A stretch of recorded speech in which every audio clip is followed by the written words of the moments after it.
सिक्कों का प्रवाह, श्रद्धा, संकेत और शिव तत्व की खोज।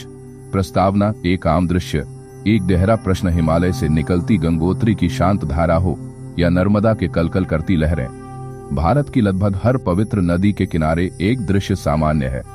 श्रद्धालु लोग नदियों में सिक्के डालते हैं, मन्नत मांगते हैं, कुछ चुपचाप डालते हैं, कुछ मंत्र पढ़ते हुए। ये सब देखकर कई बार एक प्रश्न खड़ा होता है, क्या वास्तव में इसका कोई अर्थ है या यह केवल एक परंपरा भर है जिसमें आस्था है पर अर्थ नहीं। शिव पुराण इस परंपरा की गहराई में जाकर हमें उत्तर देता है, एक ऐसा उत्तर जो केवल धार्मिक नहीं बल्कि आत्मिक, मनोवैज्ञानिक और आध्यात्मिक है। पहला संकेत, सिक्का केवल धातु नहीं, भावना का प्रतीक। शिव पुराण के अनुसार हर बाह्य क्रिया की एक भीतरी ऊर्जा होती है। सिक्के को जल में प्रवाहित करना एक गूढ़ प्रतीक है, यह त्याग का प्रतीक है। जब कोई व्यक्ति धन चाहे छोटा सा ही क्यों ना हो, को अपने से पृथक करता है, विशेष रूप से पवित्र जल में, तो वह यह दर्शाता है कि उसने उस वस्तु से मोह तोड़ा है। ध्यान दें, शिव पुराण में वर्णित एक दृष्टांत को, कथा कुबेर और नर्मदा तट का रहस्य, शिव पुराण के कोटिरुद्र संहिता खंड में एक उपाख्यान आता है जिसमें कुबेर भगवान शिव से प्रश्न करते हैं, हे नीलकंठ, लोग क्यों तुझे जल, धान्य, वस्त्र और स्वर्ण अर्पित करते हैं? तू तो त्यागी है, तुझे क्या आवश्यकता? शिव मुस्कुराते हैं और कहते हैं, हे धनाध्यक्ष, मैं उन वस्तुओं को ग्रहण नहीं करता, मैं उस मनोवृत्ति को स्वीकार करता हूँ जो वस्तु के पीछे है। जब कोई श्रद्धा से वस्तु त्याग करता है तो वह अपने भीतर के अभिमान, मोह और संग्रह की वृत्ति को त्यागता है। मैं उसी भावना को पीता हूँ। इस दृष्टांत से स्पष्ट होता है कि सिक्का डालना केवल धन त्यागना नहीं है, वह एक आंतरिक छोड़ना है, एक स्वीकृति है कि मैं अपने भाग्य के निर्माता नहीं, तू है प्रभु। दूसरा संकेत, पवित्र जल में प्रवाह का रहस्य। शिव पुराण में जल तत्व को अत्यंत महत्वपूर्ण माना गया है। जलन जीवन, यह केवल शरीर का पोषण नहीं करता बल्कि आत्मा के प्रवाह का भी प्रतिनिधित्व करता है। जब सिक्का जल में डाला जाता है तो वह एक प्रवाह में चला जाता है। इस प्रक्रिया में 3 प्रमुख संकेत निहित हैं। प्रवाह में समर्पण, सिक्का एक बार गया तो वह लौटा नहीं, यही भक्ति है। जब हम कुछ अर्पित करते हैं प्रभु को तो उसे लौटाने की अपेक्षा नहीं रखते। मन की दुर्बुद्धियों का विसर्जन, शिव पुराण बताता है कि जल में की गई आहुति मन की वासनाओं को शुद्ध करती है। श्रद्धा का बीज बोना, जिस प्रकार बीज को भूमि में बोने से वह फलदायी होता है, उसी प्रकार श्रद्धा से डाला गया सिक्का या वस्तु शुभ फल देती है, न दिखने वाली परंतु गहरी ऊर्जा के रूप में। तीसरा संकेत, धन का परित्याग। महादेव के प्रिय भक्तों की परंपरा। शिव पुराण में महादेव के प्रमुख भक्तों जैसे भृंगी ऋषि, रावण, नंदी, चित्रसेन, गंधर्व, सभी के वर्णन में एक सामान्य सूत्र मिलता है, त्याग। धन, अहंकार, यश, यह सब महादेव के समक्ष निरर्थक है। सिक्के का जल में डालना उसी त्याग का प्रारंभिक अभ्यास है। महत्वपूर्ण कथा, सती का जल अर्पण। सती ने दक्ष यज्ञ में भाग लेने से पहले गंगाजल में पुष्प और स्वर्ण आभूषण प्रवाहित किए थे। उन्होंने कहा था, यह मेरा अहंकार है जो पिता के यज्ञ में मेरे स्त्री स्वरूप को खींच रहा है, मैं इसे छोड़ती हूँ। यह त्याग उनका शिव भाव में लय होने की शुरुआत थी। वैज्ञानिक और सांस्कृतिक दृष्टिकोण। शिव पुराण के आलोक में कुछ लोग यह भी पूछते हैं, क्या यह परंपरा केवल आस्था है या इसका कोई वैज्ञानिक आधार भी है? शिव पुराण में वर्णन मिलता है कि कैसे ताम्र, रजत और स्वर्ण धातुओं का जल में प्रयोग नदी को पवित्र करता है। यह उल्लेख आधुनिक विज्ञान से भी मेल खाता है। तांबे और चांदी की आयनिक क्रिया जल को जीवाणु रहित बनाती है। जब प्राचीन भारत में लोग नदियों में तांबे, चांदी के सिक्के डालते थे तो वह केवल श्रद्धा नहीं, प्राकृतिक जल शुद्धिकरण का उपाय भी था। शिव तत्व से जुड़ाव। जल में अर्पण की आंतरिक प्रक्रिया। शिव को जल प्रिय क्यों कहा गया है? शिव का गंगाधर रूप, उनके सिर पर गंगा का वास, यह दर्शाता है कि वह ज्ञान और करुणा के प्रवाह के स्रोत है। शिव का रूप, त्याग मूर्ति। उन्हें कुछ नहीं चाहिए फिर भी भक्त उन्हें देते हैं, क्योंकि देना हमें बदलता है, उन्हें नहीं। अर्पण के बाद शांति का अनुभव। आपने अनुभव किया होगा कि जब हम कोई मन्नत का सिक्का डालते हैं तो मन हल्का हो जाता है। यह हल्कापन शिव के संकल्प का स्पर्श है। सिक्कों का कर्मफल। शिव पुराण के अनुसार महाभारत और शिव पुराण दोनों में यह बात आती है कि पवित्र नदियों में श्रद्धा से कुछ अर्पण करने पर 3 फल मिलते हैं। दैविक फल, ईश्वर का आशीर्वाद और संकट से रक्षा। मानसिक फल, चित्त की शांति और मन की पुष्टि। सामाजिक फल, दूसरों के लिए सेवा और प्रेरणा। यह केवल अपनी मन्नत पूरी करने का यंत्र नहीं बल्कि भीतर की ऊर्जा को सही दिशा में प्रवाहित करने का उपाय है। निष्कर्ष, सिक्का डालना या स्वयं को समर्पित करना। तो क्या नदियों में सिक्का डालना एक अर्थहीन क्रिया है? शिव पुराण कहता है, नहीं। यदि वह सिक्का श्रद्धा से डाला गया है, यदि वह प्रतीक है आपके त्याग का, यदि वह भाव है आपके समर्पण का, तो वह एक महामंत्र बन जाता है। वह शिव तक पहुंचता है। पर यदि वह केवल यांत्रिक है, बिना भाव के, तो वह केवल धातु है, न कि समर्पण। एपिसोड 2, क्या सिक्का डालना कर्म बंधन है या मोक्ष का मार्ग? भूमिका, एक साधारण कार्य या एक सूक्ष्म कर्म। पवित्र नदियों में सिक्के डालना। इस परंपरा को कुछ लोग श्रद्धा कहते हैं, तो कुछ इसे अंधविश्वास मानते हैं, परंतु शिव पुराण की दृष्टि इससे बहुत आगे जाती है। यह कृत्य न तो केवल मन्नत का व्यापार है और न ही केवल धार्मिक आडंबर। यह एक कर्म है और हर कर्म का फल होता है। प्रश्न उठता है, क्या यह कर्म बंधन बनाता है या हमें मोक्ष की ओर ले जाता है? शिव पुराण की दृष्टि से कर्म की प्रकृति, शिव महापुराण के अनुसार संसार का प्रत्येक कार्य, चाहे वह एक विचार हो, एक वाणी हो या एक छोटा सा क्रिया रूपी संकेत, कर्म कहलाता है। कर्म के 3 स्तर शिव पुराण में बताए गए हैं। संचित कर्म, जो कई जन्मों के फल हैं। प्रारब्ध कर्म, जो वर्तमान जीवन में फल दे रहे हैं। क्रियामार कर्म, जो हम अभी कर रहे हैं और जिसका परिणाम भविष्य में आएगा। जब कोई व्यक्ति नदी में श्रद्धा से सिक्का डालता है, तो वह क्रियामार कर्म कर रहा होता है। और शिव पुराण के अनुसार यह कर्म यदि भाव से युक्त हो तो उसे पुण्य में परिवर्तित करता है। नदी और सिक्का, बंधन से मुक्ति की कथा। पिंगल ऋषि और पवित्र जल। शिव पुराण के विद्येश्वर संहिता में वर्णन आता है कि एक बार पिंगल नामक एक ऋषि ने प्रश्न किया, हे प्रभु, क्या भक्ति में किया गया कोई भी भेंट हमें बंधन से मुक्त करता है, भले ही वह लघु हो? महादेव ने उत्तर दिया, पिंगल, श्रद्धा से डाला गया एक ताम्रपत्र यदि पवित्र जल में प्रवाहित किया जाए और उसका त्याग किया जाए, तो वह ताम्र नहीं रहता, वह कर्म विच्छेदक अग्नि बन जाता है। इस उत्तर में एक रहस्य छिपा है। यदि कोई कृत्य इच्छा से रहित होकर केवल ईश्वर को समर्पण भाव से किया जाए, तो वह कर्म नहीं रहता, वह कर्म त्राण बन जाता है। कर्म बंधन कैसे बनता है? जब हम किसी कार्य को इस भावना से करते हैं, मैंने किया है, अहंकार, मुझे फल चाहिए, फल की आशा, इससे मेरा उद्देश्य सिद्ध होगा, स्वार्थ, तब वह कार्य बंधन बन जाता है। नदी में सिक्का डालते समय यदि ये 3 तत्व उपस्थित हैं, तो वह पुण्य तो दे सकता है, पर मुक्ति नहीं। परंतु यदि वह सिक्का त्याग की भावना से, श्रद्धा से, प्रभु को पूर्ण समर्पण से डाला जाए, तो वह कर्म मुक्ति का प्रवेश द्वार बन जाता है। अग्नि, वायु और जल, 3 तत्वों से कर्म शुद्धि। शिव पुराण में यह बात कही गई है कि ब्रह्मांड में 3 तत्व ऐसे हैं जो कर्म को शुद्ध कर सकते हैं। अग्नि, यज्ञ, वायु, प्राणायाम, जल, तीर्थ स्नान, अर्पण। जब हम सिक्का जल में डालते हैं, तो वह उसी जल तत्व की प्रक्रिया का भाग बना। यह एक सांकेतिक यज्ञ है जिसमें हम धन रूपी अर्पण करते हैं, भाव रूपी आहुति देते हैं और समर्पण की अग्नि में उसे स्वाहा करते हैं। शिव और नर्मदा का संवाद। रहस्योद्घाटन कथा। नर्मदा के प्रश्न और शिव का उत्तर। एक बार देवी नर्मदा ने भगवान शिव से पूछा, हे प्रभु, जब भक्तगण मेरे जल में सिक्के डालते हैं, तो क्या आप उन्हें देखते हैं? महादेव ने उत्तर दिया, हे पुण्य सरिते, सिक्के नहीं देखते मैं, भाव देखता हूँ। जो सिक्का प्रेम से गिरता है, वह मेरे हृदय पर गिरता है। जो स्वार्थ से डाला गया, वह केवल तल में बैठ जाता है। यह संवाद दर्शाता है कि सिक्का केवल जल में नहीं गिरता, वह प्रभु के भाव जाल में प्रविष्ट होता है। क्या सिक्के डालने से पाप कटते हैं? यह प्रश्न अनेक श्रद्धालुओं का होता है। क्या पवित्र जल में सिक्के डाल देने मात्र से पाप कट सकते हैं? शिव पुराण उत्तर देता है, हाँ, परंतु शर्त है। शर्त प्रायश्चित्त का भाव। यदि सिक्का डालते समय हृदय में यह भावना हो, हे प्रभु, यह मेरा प्रायश्चित्त है, मैं स्वीकार करता हूँ कि मैंने दोष किया है और यह अर्पण मेरे हृदय की क्षमा है, तो वह एक प्रकार की मानसिक यज्ञ बन जाती है और शिव कृपा से दोषों का क्षालन होता है। परंतु यदि केवल यह सोचकर सिक्का डाला जाए, मैंने पाप किया है तो 1 रुपया डाल देता हूँ, सब ठीक हो जाएगा, तो वह केवल क्रिया रह जाती है, न कि शुद्धि। शिव भक्तों के दृष्टिकोण से द्रव्य नहीं, दृष्टिकोण शिव पुराण कहता है, द्रव्येन न तुष्यति शंभो दत्तम भावेन केवलम।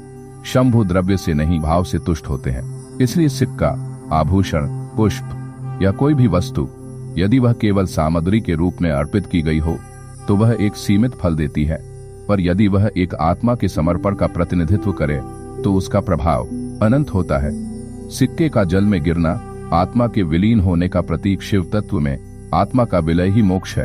नदी में सिक्का गिरना एक प्रतीक है, हमारी इच्छाओं का गिरना, हमारे अहंकार का डूबना, हमारे मैं का बह जाना जब हम यह भावना रखते हैं, हे शिव मैं स्वयं को तेरे प्रवाह में समर्पित करता हूँ, तो वही सिक्का मोक्ष का मार्ग बनता है। उपसंहार, कर्म बंधन या मोक्ष?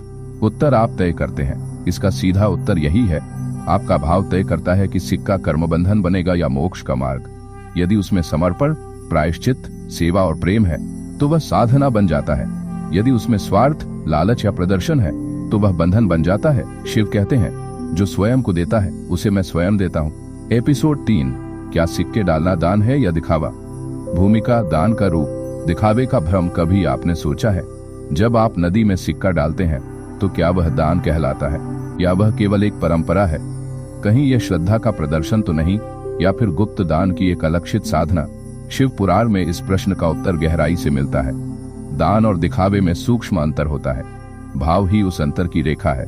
दान की परिभाषा, शिव पुराण की दृष्टि से शिव पुराण के अनुसार दानंतु यत् क्रियत भावात् तदेव पुण्यदायकम, जो दान भाव से किया जाए वही पुण्यदायक है। इसका अर्थ है कि दान वस्तु का नाम नहीं है, यह एक आंतरिक संकल्प है। यदि हम किसी वस्तु को त्याग नहीं बल्कि प्रदर्शन के लिए देते हैं तो वह दान नहीं कहलाता। इसलिए पवित्र नदी में डाला गया सिक्का यदि श्रद्धा से, समर्पण से चुपचाप डाला जाए तो वह दान बनता है। प्रदर्शन, स्वार्थ या दिखावे के भाव से हो तो वह केवल एक अहंकार की क्रिया बन जाता है। दान की श्रेणियां, शिव पुराण के अनुसार शिव पुराण के वायवीय संहिता खंड में दान की 4 श्रेणियां बताई गई हैं। प्रथम, श्रद्धा युक्त दान, सात्विक दान, फल की इच्छा से रहित, केवल प्रभु को अर्पित। द्वितीय, फल की आशा से किया गया दान, राजसिक दान, पुण्य पाने, स्वर्ग की कामना से किया गया। तृतीय, भय या संकोचवश किया गया दान, तामसिक दान, दोष न लग जाए इसलिए या लोगों की दृष्टि में अच्छा दिखने के लिए। चतुर्थ, अप्राप्त दान, मूलतः जो दान न होकर केवल नाटक हो, यश प्राप्ति, प्रसिद्धि या सजावट मात्र।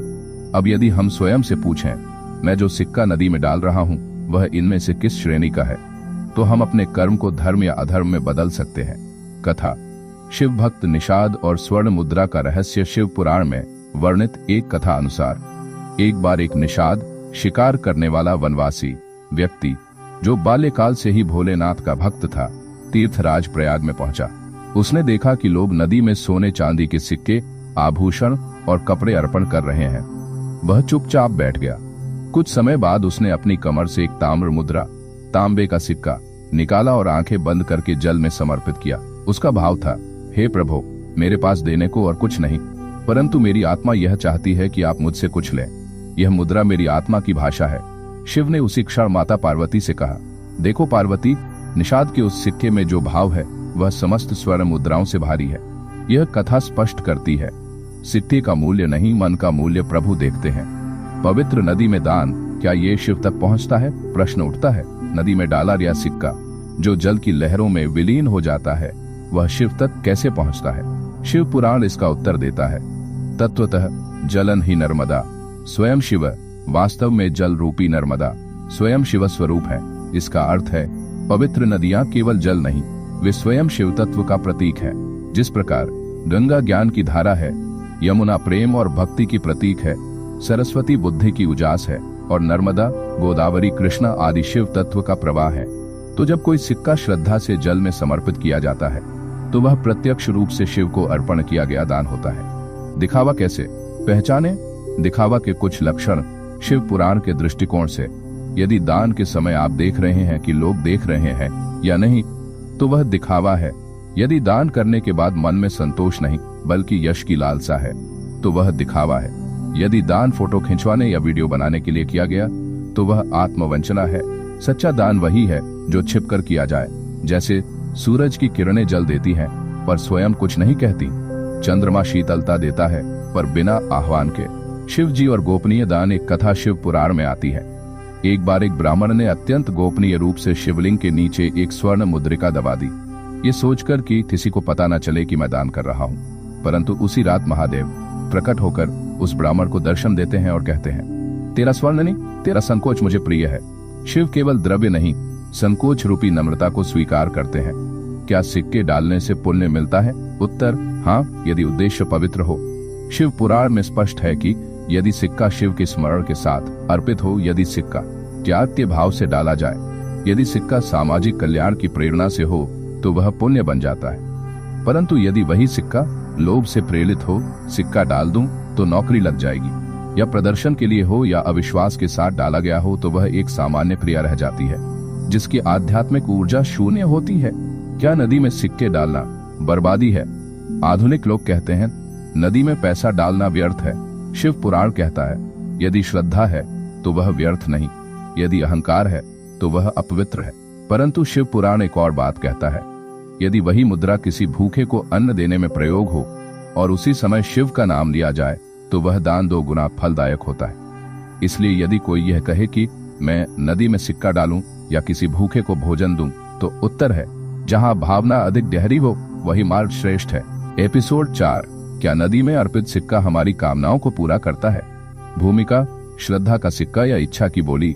कई बार हम जब पवित्र नदियों में सिक्का डालते हैं तो हमारे मन में एक कामना होती है, हे प्रभु, मेरी नौकरी लग जाए, मेरी बेटी की शादी अच्छे से हो जाए, मुझे संतान का सुख मिले। प्रश्न यह है, क्या नदी में अर्पित एक छोटा सा सिक्का हमारी इतनी बड़ी इच्छाओं को पूरा कर सकता है?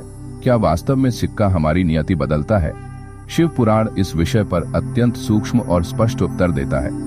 कामना से किया गया कर्म, फल की जटिलता। शिव पुराण कहता है, कामनया क्रियते यत् कर्म तत् बंधनाय कल्या। कामना से किया गया कर्म बंधनाय कल्या। कामना से किया गया कर्म बंधन का कारण बनता है। इसका अर्थ है जब हम कोई कार्य केवल फल की प्राप्ति के लिए करते हैं तो वह बंधन बन जाता है। जैसे यदि हम सिक्का इसलिए डालते हैं कि मुझे प्रमोशन मिल जाए, तो यह सौदेबाजी बन जाती है। शिव पुराण यह भी कहता है, शिव को वस्तु नहीं चाहिए, उन्हें केवल भाव चाहिए। क्या शिव इच्छाएं पूरी करते हैं? हाँ, शिव पुराण कहता है, जो भक्त मन, वाणी और कर्म से शिव को अर्पित होता है उसकी इच्छाएं पूर्ण होती हैं। लेकिन ध्यान दें, यहाँ अर्पण शब्द आया है, लेन देन नहीं। जैसे एक बालक यदि पूर्ण विश्वास से माँ से कहे, माँ मुझे यह चाहिए, तो माँ उसे उसकी आवश्यकता और सामर्थ्य अनुसार देती है। वैसे ही शिव भी भक्त की कामना को भली भांति परखते हैं और तभी उसे फल देते हैं। कथा, एक सिक्का, एक इच्छा और शिव का उत्तर। शिव पुराण में एक कथा आती है। वाराणसी में एक ब्राह्मण कन्या थी, अत्यंत साध्वी और भक्त। उसने एक बार गंगा में स्नान करते समय एक चांदी की मुद्रा डालकर मन में कहा, हे गंगा मैया, मेरे पिता वृद्ध हो चुके हैं, मैं चाहती हूँ उन्हें किसी पुण्य के योग से विश्राम मिले। यह मुद्रा उस भाव की भाषा है। वह घर लौटी तो देखा उसके पिता गहरे ध्यान में थे और स्वयं महादेव उनके स्वप्न में प्रकट होकर बोले, तेरी कन्या ने जो मुद्रा समर्पित की है वह तेरी सेवा की पूर्णता है, अब तुम चिंता मुक्त हो। शिव ने न मुद्रा ली न वरदान दिया, उन्होंने केवल भाव को स्वीकारा। क्या सिक्का नियति को बदलता है? नहीं, सिक्का नियति नहीं बदलता, परंतु यदि सिक्का श्रद्धा और संकल्प से अर्पित किया जाए तो वह मन की ऊर्जा को रूपांतरित करता है। शिव पुराण के अनुसार शुद्ध मनोभाव युक्त क्रिया ही प्रारब्ध का संशोधन कर सकती है। इसका अर्थ है, अगर आप अपनी नियति बदलना चाहते हैं तो केवल सिक्का डालना पर्याप्त नहीं है, आपको अपने मन का संशोधन, संकल्प का सशक्तिकरण और भाव का शुद्धिकरण करना होगा। तो फिर सिक्का डालने से होता क्या है? यहाँ 5 बातें समझनी चाहिए। वह आपकी श्रद्धा का प्रतीक बनता है। यदि सच्चे मन से डाला गया हो, वह आपके मन को केंद्रित करता है, इच्छाओं को एक दिशा देता है। वह एक कर्म है, कर्म का फल निश्चित है, पर दिशा भाव पर निर्भर करती है। वह आपको स्मरण कराता है कि आपने कोई कामना की थी जिसका समाधान आना है। वह मानसिक बोझ को हल्का करता है। एक तरह की बोली नहीं, समर्पण की भाषा है। सिक्का और संकल्प क्या संबंध है? महादेव के समक्ष 2 वस्तुएं ही प्रिय मानी गई हैं, बिल्व पत्र, शुद्ध संकल्प। शिव पुराण में कथा आती है कि एक बार नंदी ने महादेव से पूछा, प्रभु, भक्त आपके चरणों में क्या चढ़ाएं जिससे आप प्रसन्न हो? शिव बोले, एक बिल्व पत्र भी पर्याप्त है, यदि उसमें संकल्प की गंध हो। अब सोचिए, यदि एक पत्ता इतना मूल्यवान हो सकता है तो एक सिक्का क्यों नहीं? और शर्त वही है, उसमें भाव और संकल्प हो। आधुनिक उदाहरण, मनोकामना और पानी की बोतल।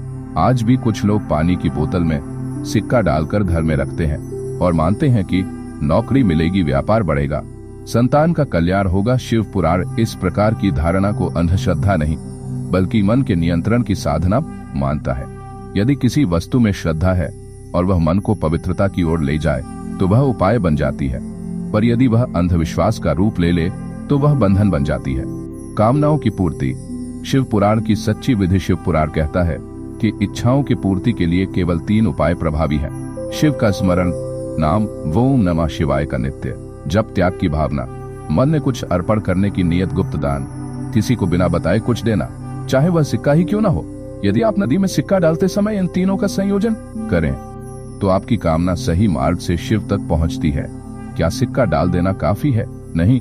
शिव पुराण के अनुसार केवल सिक्का डाल देना वैसा ही है जैसे बिना तेल के दीपक जलाना। सिक्के में प्राण डालने के लिए आपको चाहिए श्रद्धा, फेथ, स्मरण, रिमेम्बरेंस, संकल्प, रेजोल्यूशन, तभी वह सिक्का एक चमत्कारी क्रिया बनती है। एपिसोड 5, नदी में सिक्के डालना पाप का प्रायश्चित कैसे बनता है। भूमिका, क्या सिक्का डुबोने से पाप धुल सकते हैं? बचपन से हम सुनते आए हैं कि गंगा या किसी पवित्र नदी में स्नान करके या सिक्के, चावल, तांबे, फूल अर्पित करके पापों से मुक्ति मिलती है। लेकिन क्या वास्तव में केवल एक सिक्का डालकर हम जीवन भर के पापों से मुक्त हो सकते हैं? शिव पुराण इस विषय में बहुत ही सुंदर व सूक्ष्म ज्ञान प्रस्तुत करता है। पवित्र कर्म जब शुद्ध मन से किया जाए तो वह केवल कर्म नहीं रह जाता, वह प्रायश्चित बन जाता है। पाप का स्वरूप। शिव पुराण की दृष्टि में शिव पुराण पाप को 3 भागों में बांटता है। मानसिक पाप, मेंटल सिन, किसी के प्रति द्वेष, घृणा, कामना, असत्य विचार। वाचिक पाप, वर्बल सिन, झूठ बोलना, कटु वचन, गाली, व्यंग्य। कायिक पाप, फिजिकल सिन, हिंसा, चोरी, दुराचार, दूसरों को कष्ट देना। अब प्रश्न उठता है, क्या गंगा में एक सिक्का डाल देने मात्र से ये तीनों प्रकार के पाप नष्ट हो सकते हैं? उत्तर, केवल क्रिया नहीं, क्लेश भी जरूरी है। शिव पुराण कहता है, क्लेश युक्तम प्रायश्चितम फलम ददाति निश्चितम। केवल वही प्रायश्चित फल देता है जिसमें भीतर क्लेश, पश्चाताप और संकल्प हो। यानी सिर्फ सिक्का डाल देना कर्म है, लेकिन यदि वह सिक्का पश्चाताप के अश्रु से भिगोकर डाला जाए तो वह प्रायश्चित बन जाता है। कथा, अघोर पापी और गंगा तट का एक सिक्का। शिव पुराण में एक अघोरी की कथा आती है जो हर प्रकार के अधर्म में लिप्त था। चोरी, व्यभिचार, छल। वह गंगा तट पर आया और कहा, हे गंगे, मैंने जीवन में कुछ अच्छा नहीं किया। यदि तूने मुझे माफ किया तो ये अंतिम एकमात्र सिक्का तेरे चरणों में अर्पित करता हूँ। उसने सिक्का डाला और वहीं रोते रोते प्राण त्याग दिए। गंगा ने उस आत्मा को मुक्त किया। शिव प्रकट हुए और बोले, जिसने अंतिम क्षण में पश्चाताप का अमृत चखा और उसे तेरे जल से धोया, वह मेरा हो गया। इसका मतलब है सिक्का नहीं, पश्चाताप ने उसे मुक्त किया। सिक्का तो बस माध्यम बना। पवित्र नदियां और प्रायश्चित। शिव पुराण का संकेत शिव पुराण स्पष्ट रूप से कहता है, जलन पवित्र भवति तद्वा साधन शिवम। पवित्र जल केवल स्नान का नहीं, आत्मा के संशोधन का साधन है। अर्थात गंगा या किसी भी पवित्र नदी का जल शरीर की सफाई नहीं, मन की शुद्धि के लिए है। जब हम उसमें सिक्का डालते हैं वह एक प्रतीक बनता है हमारे त्याग का, वह एक प्रस्ताव बनता है आत्मशुद्धि का। यदि उसमें पश्चाताप की भावना न हो तो वह केवल लोहे, तांबे या चांदी का टुकड़ा है, पर यदि उसमें अंतरात्मा की पुकार हो तो वह प्रायश्चित का वरदान बन जाता है। क्या मात्र नदी में स्नान से पाप मिटते हैं? शिव पुराण कहता है, बाह्य स्नान फलदन तावत्तु यावत चित्तन शुद्ध न भवति। अर्थात जब तक मन शुद्ध न हो तब तक बाहरी स्नान केवल शरीर की सफाई करता है, आत्मा की नहीं। स्नान, पश्चाताप, शिव स्मरण, पाप से मुक्ति, सिक्का या कोई भी अर्पण तभी प्रभावी होता है जब उसमें इन तीनों तत्वों का संगम हो। शिव पुत्र कार्तिकेय और नदी का रहस्य। शिव पुराण में एक सुंदर संवाद आता है। कार्तिकेय महादेव से पूछते हैं, पिताश्री, आप कहते हैं कि नदियां पाप धोती हैं, फिर भी लोग बार बार उन्हीं पापों में गिरते हैं, क्यों? शिव उत्तर देते हैं, पुत्र, गंगा तो जल रूपी माँ है। वह केवल उनके पाप धोती है जो उसे माँ की तरह पुकारते हैं, दानदाता की तरह नहीं। इसका अर्थ है, यदि आप गंगा में सिक्का डालते हैं स्वामिनी मानकर कि वह कुछ दे देगी, तो वह सौदा बन जाता है। यदि आप गंगा को माँ मानकर अपने पापों के लिए आंसू बहाते हैं तो वह प्रायश्चित बन जाता है। प्रायश्चित का 5 सूत्रीय मार्ग शिव पुराण के अनुसार पाप से मुक्ति के लिए निम्नलिखित 5 तत्वों का होना आवश्यक है। स्वीकृति, एक्नॉलेजमेंट, मैंने गलत किया है कहना। पश्चाताप, रिपेंटेंस, भीतर से दुखी होना, केवल दिखावा नहीं। स्मरण, रिमेम्बरेंस ऑफ शिवा, हे महादेव मुझ पर कृपा करो। संकेत, ए सिंबॉलिक एक्शन, जैसे सिक्का अर्पित करना, बिल्व पत्र चढ़ाना। संकल्प, रेजोल्यूशन, अब मैं ऐसा नहीं करूंगा का आंतरिक निश्चय। यदि सिक्का अर्पण के समय यह 5 तत्व उपस्थित हों तो वह एक पवित्र परिवर्तन की प्रक्रिया बन जाती है। क्या सिक्के से प्रायश्चित स्थायी होता है? शिव पुराण में एक गूढ़ उत्तर है।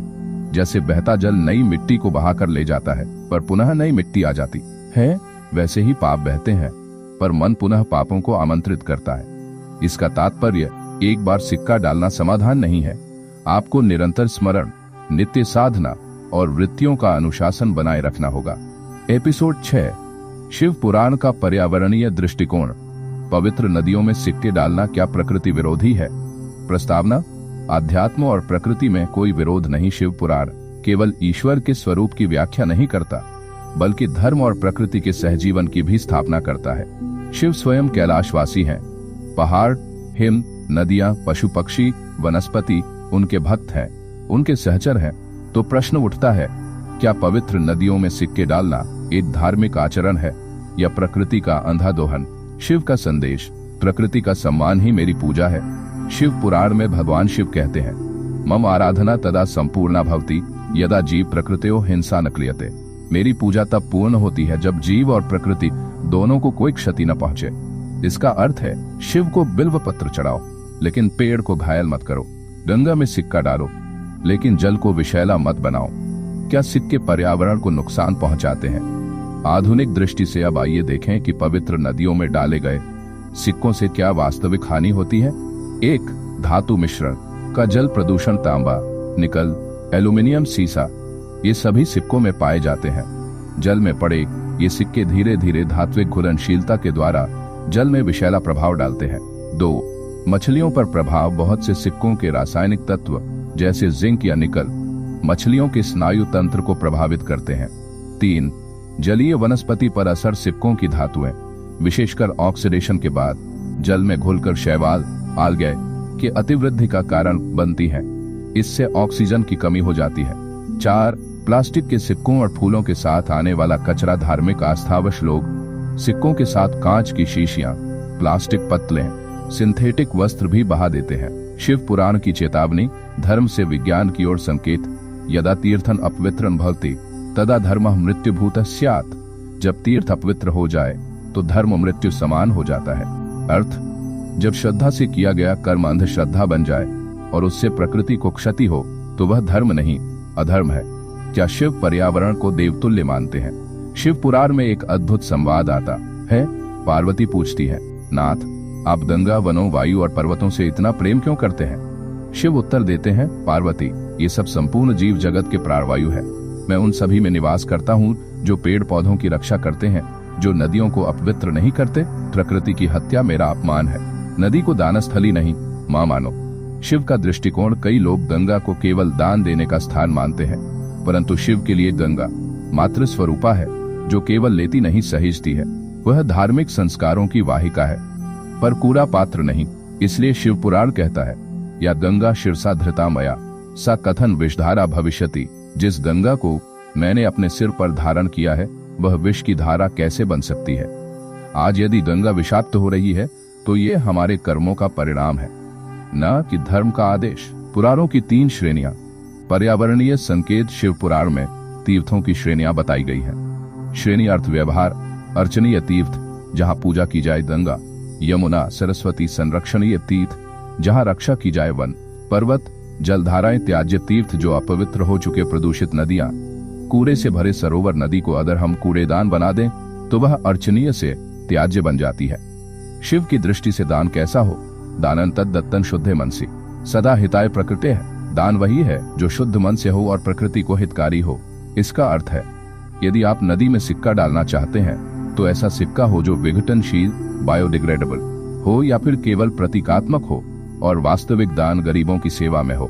क्या शिव भोग नहीं, संयम के देवता है? शिव का सारा स्वरूप ही संयम का प्रतीक है। वसन, बाघ की खाल, प्राकृतिक आभूषण। नाग, रुद्राक्ष, प्राकृतिक वाहन। नंदी, जीवों का सम्मान। गंगाधर, जल का संरक्षण। तो शिव की पूजा में यदि हम प्राकृतिक संतुलन न रखें तो वह पूजा विरोधाभासी बन जाती है। आधुनिक वैज्ञानिक चेतावनी: भारत की लगभग सभी पवित्र नदियों गंगा, यमुना, गोदावरी में जिंक, लेड, आर्सेनिक जैसे धात्विक अवशेष सिक्कों और पूजन सामग्री के कारण बढ़ते जा रहे हैं। वर्ल्ड हेल्थ ऑर्गेनाइजेशन ने भी गंगा जल को कई स्थानों पर असुरक्षित पीने योग्य बताया है। क्या हम उसी गंगा को अमृत माने जिसने विष घुल रहा हो और वह विष हमारे ही कर्मों का परिणाम हो। समाधान, शिव पथ पर चलें, प्रतीकात्मक अर्पण करें। नदी में सिक्के डालने की जगह रुद्राक्ष या फूल अर्पित करें जो बायोडिग्रेडेबल हों। ग्राउंड सेवा के लिए दान करें। यदि पूजा के लिए दान करना हो तो गंगा किनारे बसे निर्धनों की सेवा करें। नदी तट स्वच्छता अभियान में भाग लें, यह भी एक श्रेष्ठ शिव सेवा है। पर्यावरणीय शिव आराधना करें। वृक्षारोपण, जल संचयन, ये भी शिव पूजन के अंग हैं। अंतिम विचार, क्या शिव सिक्के चाहते हैं या भावना? शिव उन देवताओं में है जो भस्म लगाते हैं, सोना नहीं। अघोरी के साथ बैठते हैं, राजा के नहीं। भावना से संतुष्ट हो जाते हैं, वस्त्र आभूषण से नहीं। तो क्या उन्हें प्रसन्न करने के लिए हम पर्यावरण का विनाश करें या फिर प्रकृति की रक्षा करके उनके सच्चे भक्त बने? शिव कहते हैं, सर्वे जीवा मम अंशाः ते सर्वे रक्षा। प्रकृति के सभी जीव और तत्व मेरे अंश है, उनकी रक्षा मेरा पूजन है। एपिसोड 7, युगों के अनुसार नदी में सिक्के डालने का अर्थ। शिव पुराण की कालगत व्याख्या। प्रस्तावना, कर्मों का युगानुसार फल। शिव पुराण एक अत्यंत रोचक और गूढ़ सत्य को उद्घाटित करता है। एक ही क्रिया युगों के अनुसार पुण्य या पाप का कारण बन सकती है। अर्थात त्रेता युग में जो कार्य पूजनीय था वह कल युग में विनाशकारी भी हो सकता है। इसी दृष्टिकोण से हमें समझना है, क्या नदियों में सिक्के डालना चारों युगों में समान भाव से किया गया या इसका अर्थ, पद्धति और उद्देश्य समय के साथ बदलता गया? चारों युगों का संक्षिप्त परिचय। शिव पुराण की दृष्टि से युग अवधि मानव वर्षों में। मुख्य गुण शिव पुराणीय स्वभाव। सतयुग 17, 28 धर्म, सत्य, तप, ध्यान और एकत्व में शिव भक्ति। त्रेता युग 12, 96 यज्ञ, नियम, त्याग, कर्मकांड आधारित भक्ति। द्वापर युग 8, 64 संघर्ष, आंशिक अधर्म, भक्ति मिश्रित। मोह कलयुग 4, 32 मोह, अधर्म, अज्ञान, नामस्मरण ही श्रेष्ठ। सतयुग सिक्के नहीं, ऊर्जा का प्रवाह। क्या लोग सिक्के डालते थे? नहीं। शिव पुराण कहता है, सतयुग में ध्यान मात्रेण सिद्धि, केवल ध्यान से सिद्धि प्राप्त होती थी। तब मनुष्य का उद्देश्य आत्मा के ऊर्ध्व गमन में था, भौतिक क्रिया में नहीं। नदी में कोई वस्तु डालना आवश्यक नहीं था, भाव ही पर्याप्त था। गंगा का स्वरूप। गंगा को शिव की जटाओं से प्रकट माना गया। वह पराविद्या की धारा थी, जो ज्ञान का प्रवाह। निष्कर्ष, नदी को कुछ अर्पित करने का विचार ही नहीं था। मनुष्य का उद्देश्य आत्मा को समर्पित करना था, वस्तु नहीं। त्रेता युग यज्ञ प्रधान युग। त्रेता युग में यज्ञ और दान की प्रधानता आई। सिक्के क्यों डाले जाते थे? गंगा को यज्ञोपवीत करने के लिए गंगाजल में तांबे के सिक्के, धातु ताम्र, का प्रक्षेपण किया जाता था ताकि वह सत्वगुण को बढ़ाए और वातावरण को शुद्ध करे। शिव पुराण में उल्लेख, त्रेतायां दत्तम ताम्रन गंगया तस्य स्पर्शेन तीर्थं सुधामयम। त्रेता में गंगा में ताम्र दान करने से तीर्थ अमृत तुल्य हो जाता था। वैज्ञानिक दृष्टि, प्राचीन सिक्के 100% तांबे के होते थे। तांबा जल को शुद्ध करता है, बैक्टीरिया नष्ट करता है। नदी में ताम्र डालने का उद्देश्य जल की पवित्रता बनाए रखना था, सजावट नहीं। निष्कर्ष, सिक्के डालना एक यज्ञीय प्रक्रिया का हिस्सा था और वैज्ञानिक दृष्टि से लाभकारी था। द्वापर युग उद्देश्य का परिवर्तन। अब युग प्रवेश करता है द्वापर में, जहां धर्म और अधर्म साथ साथ चलते हैं। सिक्के डालने का रूपांतरण। यह प्रक्रिया सांकेतिक श्रद्धा बन गई। लोग सिक्के डालते थे मनोकामना के लिए। यह लो मां गंगा, मेरी प्रार्थना पूरी करो। शिव पुराणीय चेतावनी। द्वापरे कर्मफलम अधिकं भावना न्यूनतया। द्वापर में भावनात्मक शुद्धता कम, कर्म की बाह्य क्रियाएं अधिक हो गईं। परिवर्तन, लोग धन को नदी में डालकर कर्म पुण्य की प्राप्ति मानने लगे। वस्तु प्रधानता, भाव प्रधानता की हानि। निष्कर्ष, नदी में सिक्का डालना अब एक कर्मकांड बन गया था जिसका मूल उद्देश्य लुप्त हो रहा था। कलियुग भ्रम और अंधश्रद्धा अब आता है। कलियुग सबसे चुनौतीपूर्ण युग। सिक्के का उद्देश्य, मनोकामना तो बनी रही पर अब सिक्के डालने का उद्देश्य बन गया व्यापारिक लाभ, चमत्कारिक सोच, अंधानुकरण। शिव पुराण में तीव्र चेतावनी, कलौ मन्यन्ते लौकिकं धर्मम अपवित्रं श्रेयस्मिति। कलियुग में लोग अपवित्र लौकिक आचरण को भी धर्म समझ लेते हैं। आज का दृश्य, लोग गंगा में लोहे, स्टील, एल्यूमिनियम के सिक्के डालते हैं। उनमें अब तांबे की शुद्धता नहीं धार्मिक भावना। नतीजा, जल प्रदूषण, रोग, जीवों की मृत्यु। निष्कर्ष, जो कभी जल शुद्ध करने के लिए था वह आज जल को विषाक्त करने लगा है। युगों के अनुसार विवेक का विकास या पतन। युग सिक्के डालने का उद्देश्य, प्रक्रिया का स्वरूप, प्रभाव। सतयुग कोई नहीं, केवल ध्यान भाव प्रधान, आत्मशुद्धि। त्रेता यज्ञीय ताम्रदान शुद्धिकरण, हेतु विज्ञान सम्मत जल शुद्धिकरण। द्वापर मनोकामना पूर्ति। हेतु सांकेतिक दान, कर्मकांडमय पुण्य की धारणा, कलयुग अंधश्रद्धा और चमत्कारिक सोच, प्रदूषणकारी आदत, प्रकृति का ह्रास, शिव का मार्ग, युगानुसार धर्म का रूपांतरण। शिव पुराण हमें युगों के अनुसार धर्म को सार्थक रूप से निभाने की प्रेरणा देता है। युगानुसार धर्मम विचिन्त्यैव कुर्यात्, धर्म को युगानुसार समझकर ही आचरण करना चाहिए। आज शिव भक्त क्या करें? प्रतीकात्मक अर्पण करें, जैसे रुद्राक्ष, अक्षत, द्रव्य दान को सामाजिक सेवा में लगाएं, गंगा की स्वच्छता में भाग लें, अपने बच्चों को धार्मिक व्यवहार के वैज्ञानिक पक्ष से अवगत कराएं। अंत में शिव क्या चाहते हैं? शिव पुराण में शिव स्वयं कहते हैं, नाहं वस्त्रे न रत्ने न सिक्के तुष्टो भवामि, अहं केवलं शुद्ध भावे संतुष्टोस्मि। न वस्त्र, रत्न या सिक्कों से नहीं, केवल शुद्ध भावना से प्रसन्न होता हूँ। एपिसोड 8, पवित्र नदियों में सिक्के डालना। क्या यह दान है या प्रदर्शन? प्रस्तावना। दान का वास्तविक अर्थ शिव पुराण की दृष्टि में दान कोई वस्तु का आदान प्रदान नहीं है। दान का मूल अर्थ है त्यागपूर्वक दिया गया ऐसा अर्पण जो स्वयं को शुद्ध करता हो। इस आधार पर प्रश्न उठता है, क्या गंगा में सिक्का डालना सचमुच दान है या यह केवल एक प्रदर्शन बन गया है, लोगों की नजरों में धार्मिक लगने का एक साधन? दान की परिभाषा शिव पुराण के अनुसार शिव पुराण में वर्णित है, श्रद्धया दीयते यत्तत् दानम धर्म्यम उच्यते, अदृष्टं फलमिच्छन्तः प्रदर्शयन्ति तं यथा। अर्थ, जो श्रद्धा से दिया गया हो, बिना दिखावे और फल की लालसा के, वही सच्चा दान है। 3 प्रकार के दान।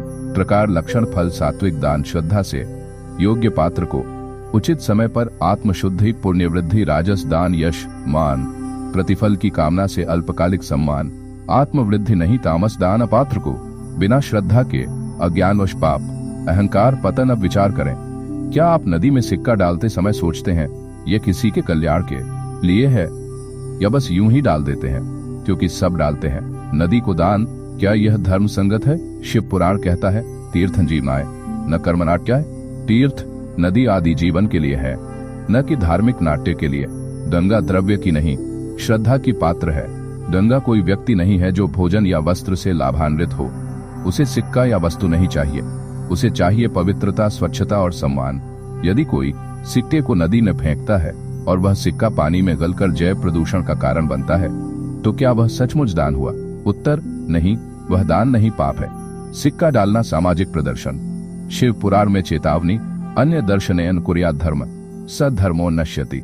दूसरों को दिखाने के लिए किया गया धर्म शीघ्र ही नष्ट हो जाता है। आजकल के दृश्य, नदी किनारे कतारों में लोग हंसते बोलते हुए, एक हाथ से वीडियो बनाते हुए सिक्के डालते हैं। ये गंगा में दान कर रहे हैं। वास्तव में यह श्रद्धा नहीं, दिखावा है। यह स्मरण नहीं, सोशल मीडिया प्रदर्शन है। मनोवैज्ञानिक प्रभाव, जब धार्मिक क्रिया दिखावे का रूप ले लेती है तो उसका वास्तविक उद्देश्य खो जाता है। दान की पात्रता, कौन योग्य है? शिव पुराण की कसौटी, दातव्यम पात्रे ज्ञानिनी साधुजना दुखते, अर्थात दान उन्हीं को देना चाहिए जो ज्ञानी हो, साधु हो या जरूरतमंद हो। नदी न तो दुखी है न भूखी, वह तो जीवनदायिनी है। उसे यदि कुछ देना ही है तो स्वच्छता, संरक्षण और सम्मान। 2. क्या सिक्के डालने से नदी को लाभ होता है? प्राचीन काल में सिक्के शुद्ध ताम्र, चांदी या सोना के होते थे। तांबा जीवाणु को नष्ट करता था, इसलिए गंगा जल पवित्र बना रहता था। आज सिक्के मिलावटी धातुओं के हैं, ज्यादातर स्टील, एल्यूमिनियम या निकेल मिश्रित। ये जल में घुलकर जलीय जीवन को नष्ट करते हैं, तटों पर मैल जमाते हैं, मानव को त्वचा रोग तक दे सकते हैं। परिणाम, दान समझा गया कार्य अब प्रदूषण का कारण है। क्या शिव इस दान से प्रसन्न होते हैं? शिव का संदेश शिव पुराण से, भावात् परं नास्ति मम पूजनन वस्तु मया नाभिर्षितन कदाचन। भावार्थ, शिव को वस्तु नहीं चाहिए, उन्हें चाहिए निवेदन पूर्ण मन, समर्पित आत्मा। यदि हमने नदी को मैल का पात्र बना दिया और फिर उसमें सिक्का डालकर सोचें कि पुण्य हो गया, तो यह शिव की दृष्टि में पाखंड है। सच्चा दान आज कैसे करें? शिव पुराण से प्रेरणा लेकर यदि आप सच में गंगा को कुछ अर्पित करना चाहते हैं तो 1. सेवा का दान करें। नदी किनारे सफाई अभियान में जुड़िए, समाज को जल संरक्षण के प्रति जागरूक कीजिए। 2. ज्ञान का दान करें, बच्चों को सिखाइए। सिक्का डालना जरूरी नहीं, गंगा की रक्षा करना ही सच्चा पूजन है। 3. प्रेम और समर्पण का दान करें। हर बार जब गंगा के पास जाएं, केवल एक बार कहें, हे माँ गंगे, मैं तुम्हारा सेवक हूँ। शिव भक्तों के लिए उपसंहार, जो जन शिव के नाम से प्रकृति की रक्षा करते हैं वे ही मेरे सच्चे आराधक हैं। शिव पुराण नदी में सिक्के डालने की अपेक्षा गंगा को साफ रखें, गंगा में गंदगी न करें, समाज को प्रेरित करें कि धर्म और दिखावा में अंतर समझें। एपिसोड 8, पवित्र नदियों में सिक्के डालना, क्या यह दान है या प्रदर्शन? प्रस्तावना। दान का वास्तविक अर्थ शिव पुराण की दृष्टि में दान कोई वस्तु का आदान प्रदान नहीं है। दान का मूल अर्थ है त्यागपूर्वक दिया गया ऐसा अर्पण जो स्वयं को शुद्ध करता हो। इस आधार पर प्रश्न उठता है, क्या गंगा में सिक्का डालना सचमुच दान है या यह केवल एक प्रदर्शन बन गया है, लोगों की नजरों में धार्मिक लगने का एक साधन? दान की परिभाषा शिव पुराण के अनुसार शिव पुराण में वर्णित है, श्रद्धया दीयते यत्तत् दानम धर्म्यम उच्यते अदृष्टं फलमिच्छन्तः प्रदर्शयन्ति तं यथा। अर्थ, जो श्रद्धा से दिया गया हो, बिना दिखावे और फल की लालसा के, वही सच्चा दान है। 3 प्रकार के दान। प्रकार, लक्षण, फल। सात्विक दान श्रद्धा से योग्य पात्र को उचित समय पर आत्मशुद्धि, पुण्यवृद्धि। राजस दान यश, मान, प्रतिफल की कामना से अल्पकालिक सम्मान, आत्मवृद्धि नहीं। तामस दान अपात्र को बिना श्रद्धा के अज्ञानवश पाप, अहंकार, पतन। अब विचार करें, क्या आप नदी में सिक्का डालते समय सोचते हैं यह किसी के कल्याण के लिए है, या बस यूं ही डाल देते हैं क्योंकि सब डालते हैं? नदी को दान, क्या यह धर्म संगत है? शिव पुराण कहता है, तीर्थं जीवनाय न कर्मनाट्य। क्या है तीर्थ? नदी आदि जीवन के लिए है, न कि धार्मिक नाट्य के लिए। गंगा द्रव्य की नहीं, श्रद्धा की पात्र है। गंगा कोई व्यक्ति नहीं है जो भोजन या वस्त्र से लाभान्वित हो। उसे सिक्का या वस्तु नहीं चाहिए, उसे चाहिए पवित्रता, स्वच्छता और सम्मान। यदि कोई सिक्के को नदी में फेंकता है और वह सिक्का पानी में गलकर जैव प्रदूषण का कारण बनता है, तो क्या वह सचमुच दान हुआ? उत्तर, नहीं, वह दान नहीं, पाप है। सिक्का डालना सामाजिक प्रदर्शन। शिव पुराण में चेतावनी, अन्य दर्शनयन कुर्यात् धर्म सद्धर्मो नश्यति। दूसरों को दिखाने के लिए किया गया धर्म शीघ्र ही नष्ट हो जाता है।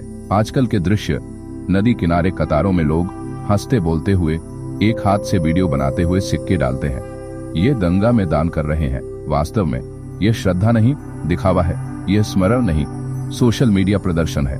मनोवैज्ञानिक प्रभाव, जब धार्मिक क्रिया दिखावे का रूप ले लेती है तो उसका वास्तविक उद्देश्य खो जाता है। दान की पात्रता, कौन योग्य है? शिव पुराण की कसौटी, दातव्यम पात्रे ज्ञानिनी साधुजना दुखते। अर्थात दान उन्हीं को देना चाहिए जो ज्ञानी हो, साधु हो या जरूरतमंद हो। नदी न तो दुखी है न भूखी, वह तो जीवनदायिनी है। उसे यदि कुछ देना ही है तो स्वच्छता, संरक्षण और सम्मान। 2, क्या सिक्के डालने से नदी को लाभ होता है? प्राचीन काल में सिक्के शुद्ध ताम्र, चांदी या सोना के होते थे। तांबा जीवाणु को नष्ट करता था, इसलिए गंगा जल पवित्र बना रहता था। आज सिक्के मिलावटी धातुओं के हैं, ज्यादातर स्टील, एल्यूमिनियम या निकेल मिश्रित। ये जल में घुलकर जलीय जीवन को नष्ट करते हैं, तटों पर मैल जमाते हैं, मानव को त्वचा रोग तक दे सकते हैं। परिणाम, दान समझा गया कार्य अब प्रदूषण का कारण है। क्या शिव इस दान से प्रसन्न होते हैं? शिव का संदेश शिव पुराण से, भावात् परं नास्ति मम पूजनन वस्तु मया नाभिर्षितं कदाचन। भावार्थ, शिव को वस्तु नहीं चाहिए, उन्हें चाहिए निवेदन पूर्ण मन, समर्पित आत्मा। यदि हमने नदी को मैल का पात्र बना दिया और फिर उसमें सिक्का डालकर सोचें कि पुण्य हो गया, तो यह शिव की दृष्टि में पाखंड है। सच्चा दान आज कैसे करें? शिव पुराण से प्रेरणा लेकर यदि आप सच में गंगा को कुछ अर्पित करना चाहते हैं तो 1, सेवा का दान करें। नदी किनारे सफाई अभियान में जुड़िए, समाज को जल संरक्षण के प्रति जागरूक कीजिए। 2, ज्ञान का दान करें, बच्चों को सिखाइए। सिक्का डालना जरूरी नहीं, गंगा की रक्षा करना ही सच्चा पूजन है। 3, प्रेम और समर्पण का दान करें। हर बार जब गंगा के पास जाएं, केवल एक बार कहें, हे माँ गंगे, मैं तुम्हारा सेवक हूँ। शिव भक्तों के लिए उपसंहार, जो जन शिव के नाम से प्रकृति की रक्षा करते हैं वे ही मेरे सच्चे आराधक हैं। शिव पुराण नदी में सिक्के डालने की अपेक्षा गंगा को साफ रखें, गंगा में गंदगी न करें, समाज को प्रेरित करें कि धर्म और दिखावा में अंतर समझें। एपिसोड 9, गंगा को देवी क्यों कहा गया? शिव पुराण में गंगा की वास्तविक महिमा। प्रस्तावना, नदी नहीं, देवी क्यों? भारत में हजारों नदियां हैं, पर गंगा को ही विशेष रूप से देवी क्यों कहा गया? क्या कारण है कि उसके जल को अमृत तुल्य कहा गया? हर शिव मंदिर में जल चढ़ाने की परंपरा है, और मृत्यु के बाद भी उसकी शरण में ले जाना मोक्षदायक माना जाता है। इस रहस्य को समझने के लिए हमें शिव पुराण के गंगा अवतरण प्रसंग में प्रवेश करना होगा। शिव पुराण के अनुसार गंगा का दिव्य उद्गम अध्याय भगीरथ प्रयास कथा, स्वर्ग से पृथ्वी तक उतरी वह धारा केवल जल नहीं, स्वयं ब्रह्म स्वरूप है। गंगा कोई साधारण नदी नहीं थी। शिव पुराण के अनुसार गंगा का जन्म ब्रह्मा जी के कमंडल से हुआ। वह त्रिलोकों में तीनों लोकों को शुद्ध करने वाली शक्ति बनी। फिर भगीरथ के तप से वह पृथ्वी पर अवतरित हुई। लेकिन एक समस्या थी, गंगा का वेग संहारकारी। यदि गंगा सीधे पृथ्वी पर गिरे तो संपूर्ण पृथ्वी नष्ट हो जाएगी। इसी कारण महादेव शिव ने अपनी जटाओं में गंगा को धारण किया। शिव का त्याग गंगा के लिए शिव ने गंगा को अपनी जटाओं में रोककर उसकी शक्ति को नियंत्रित किया और फिर उसे धीरे धीरे पृथ्वी पर छोड़ा। यह है वह क्षण जब गंगा नदी नहीं रही, वह बनी देवी गंगा। गंगा एक धारा नहीं, शिव की कृपा शिव पुराण कहता है। गंगा त्वम शिव दत्तेति लोक शुद्धि कृपरा, अर्थ हे दंडे तू शिव दत्त है, शिव की दी हुई शक्ति तू ही लोकों की शुद्धि का कारण है। इसलिए गंगा का जल सांसारिक जल नहीं, वह पवित्र स्पंदन है। उसका छूना, पीना और पूजन अंतरात्मा को निर्मल करता है। क्यों कहते हैं गंगा जल अमृत है? वैज्ञानिक दृष्टिकोण, गंगा जल में गंगा बैक्टीरियोफेज नामक तत्व पाया गया है जो वर्षों तक बिना सड़न के सुरक्षित रहता है। आध्यात्मिक दृष्टिकोण, शिव ने गंगा को अपने भीतर धारण किया। गंगा जल में शिव का संस्पर्श है, इसलिए वह अमृत तुल्य है। अतः गंगा जल को घर में रखना, पूजा में प्रयोग करना और अंतिम संस्कार में प्रयुक्त करना, ये सब मोक्ष की प्रक्रिया का हिस्सा बनता है। गंगा पूजन की सही विधि, शिव पुराण के अनुसार बहुत बार लोग केवल सिक्का डालकर समझते हैं कि पूजन हो गया, पर शिव पुराण कहता है गंगे स्नानन न यथार्थन यदि भावन न वाह्यते, अर्थ गंगा स्नान भी निष्फल है यदि उसमें भाव नहीं है। गंगा पूजन की 4 प्रमुख विधियां। विधि विवरण 1, भावना से स्नान। हे देवी मेरा अंतकरण शुद्ध करें, इस भावना से स्नान करना चाहिए। 2, ध्यान पूर्वक अर्घ्य, गंगा को अर्घ्य जल चढ़ाना जैसे कि वे माँ है। 3, प्रदक्षिणा तट पर घूमते हुए जप, ओम नमः शिवाय या गंगे माँ पालय माँ। 4, संरक्षण का संकल्प, मैं गंगा की रक्षा करूंगा। यह संकल्प ही सच्चा पूजन है। पूजा या प्रदर्शन, गंगा को समझें। आजकल क्या होता है, लोग बर्तन, मूर्तियां, कचरा, फूल मालाएं, राख आदि गंगा में डाल देते हैं। सोचते हैं देवी प्रसन्न होंगी, पर शिव पुराण चेतावनी देता है देवद्रोह से गंगा दूषणम, अर्थ गंगा को दूषित करना स्वयं देवी का अपमान है। तो सोचिए, जब आप माँ गंगा को प्रदूषित करते हैं तो वह देवी नहीं, कष्ट से कराहती प्रकृति बन जाती है। महादेव और गंगा अनन्य संबंध। शिव गंगा को क्यों धारण करते हैं? शिव स्वयं वैराग्य के प्रतीक है। गंगा करुणा और प्रवाह की प्रतिमूर्ति है। जब शिव गंगा को धारण करते हैं तो वह संदेश देते हैं वैराग्य तभी पूज्य है जब उसमें करुणा का प्रवाह हो। इसीलिए जब आप गंगा जल चढ़ाते हैं शिवलिंग पर तो वह केवल जल अर्पण नहीं होता, वह होता है करुणा का भाव, श्रद्धा का प्रवाह। निष्कर्ष, गंगा में सिक्का या श्रद्धा। अब प्रश्न फिर से उठाइए, क्या गंगा में सिक्का डालना देवी को अर्पण है? उत्तर है नहीं। गंगा को जो अर्पण करना है वह है संरक्षण, श्रद्धा, सेवा और सच्चा समर्पण। गंगा आरती, भावात्मक उदाहरण गंगा पूजन की एक सुंदर अभिव्यक्ति है। आरती, जय गंगे माँ जय गंगे, शुभ फल दायक तू सच्ची, पतित पावनी पुण्यदायिनी, त्रिलोकों में तू सच्ची। जब आप इस आरती को गा रहे होते हैं तो वह गंगा के जल से अधिक आपके भाव को पवित्र करती है। एपिसोड 10, क्या किसी पुण्य के लिए गंगा में दान देना आवश्यक है? प्रस्तावना, दान की सच्ची महिमा। हमारे समाज में दान को अत्यधिक महत्व दिया जाता है। हम अक्सर सुनते हैं पुण्य के लिए दान करो, परंतु क्या यह सचमुच आवश्यक है कि गंगा में सिक्के डालने से ही पुण्य प्राप्त होता है? इस विषय पर विचार करने से पहले हमें शिव पुराण में दान के सही स्वरूप को समझना होगा। शिव पुराण में दान का अर्थ, शिव पुराण में दान को 3 प्रमुख रूपों में बांटा गया है। सात्विक दान, बिना किसी स्वार्थ के, केवल श्रद्धा से। राजस दान, कुछ फल की इच्छा से किया गया दान। तामस दान, स्वार्थपूर्ण, केवल दिखावे के लिए किया गया दान। लेकिन इन तीनों में से सच्चा दान सात्विक दान माना गया है, जो केवल श्रद्धा और समर्पण से किया जाए। गंगा में सिक्का डालना, पुण्य की आवश्यकता या धर्म का प्रदर्शन। क्या यह आवश्यक है कि पुण्य के लिए गंगा में सिक्का डालें? शिव पुराण हमें बताता है दानन कर्म च धर्मेण तदर्थे लोकहिताय च। यदि भावनया कृतं तद दानं पुण्यम उच्यते, अर्थ दान और कर्म का उद्देश्य लोक कल्याण होना चाहिए। जब वह कर्म और दान श्रद्धा से भरा होता है तभी वह पुण्य बनता है। इसका मतलब यह हुआ कि गंगा में सिक्का डालने का कोई अर्थ नहीं है यदि वह भावना शून्य है। दान का वास्तविक उद्देश्य पुण्य और मोक्ष। शिव पुराण में दान के उद्देश्य को स्पष्ट किया गया है। 1. पुण्य प्राप्ति। दान से पुण्य प्राप्त होता है, लेकिन यदि वह दान भावना से रहित है तो पुण्य का अर्जन नहीं हो सकता। 2. आध्यात्मिक उन्नति सबसे बड़ा दान है। आध्यात्मिक उन्नति के मार्ग पर चलना गंगा में सिक्का डालने से ज्यादा महत्वपूर्ण है। आपका भाव और विचार। 3. समाज की भलाई। दान समाज के सुधार के लिए किया जाता है। अगर हम केवल दिखावा करते हैं तो यह समाज को कोई सच्चा लाभ नहीं देता। गंगा एक पवित्र नदी या एक माध्यम।